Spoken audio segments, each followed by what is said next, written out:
Hello there folks, my name is Stephanie and here's a patch comparison video for patch 2.0.0 of Splatoon 3. Let's get right into it. First things first, the tri-stringer got an increase to its paint output, both in the size of the droplets it creates and the number of droplets, making it paint more in straight lines than before, particularly when shooting far away. Splatana Wiper has also received a paint buff. The paint trail on your horizontal slashes is wider, and it now paints more evenly for both the horizontal and vertical slashes. Angle Shooter now has more effective range and 20% higher velocity. As for Zipcaster, the amount of the special gauge that you lose while firing with your main weapon with the special active has been reduced by 67%. The Inkvac shot now does 100 extra damage, from 120 on the direct and indirect hits up to 220. Reef Slider now does 40 extra maximum damage, from 180 to 220 when running a player over or if they are near the explosion. And last up is Tentamissiles. When launching the special, your special gauge no longer depletes immediately, so you can no longer just launch missiles and instantly charge another one.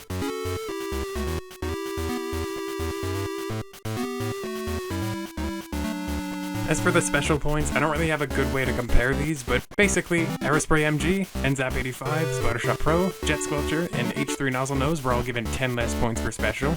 Not really going to affect much of anything, but it will probably make certain playstyles more consistent. E-Leader also got 10 extra points per special, which was probably just done because Tentamissiles got nerfed, so they had to nerf E-Leader to go with it.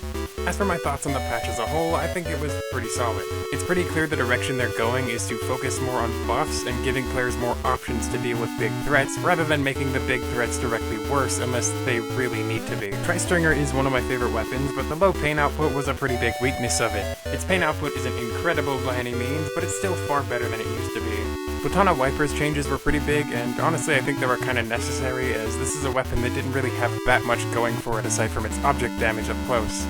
I could kinda care less about the Angle Shooter change. It's still not a very good sub-weapon, but at the very least they gave it to a weapon that can actually do shit with angles. The change to Zipcaster feels like it was primarily directed at weapons like Luna Blaster and Splatana's Chamfer, which were arguably the two worst users of Zipcaster before. A lot of Zipcaster weapons did that whole Stretch Armstrong thing where they would just spam the armored arms as a distraction, so it's nice that the special has more to do now.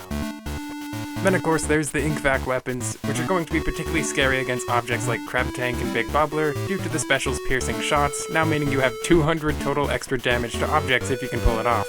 Overall, there's a lot to like about this patch, and I haven't even gotten into the new content, primarily because it hasn't been released yet. Anyway, this has been Freeform Boozler, and I'll see you probably tomorrow to take a look at the new content. I mean, it's not like I have a consistent upload schedule anyway. See ya!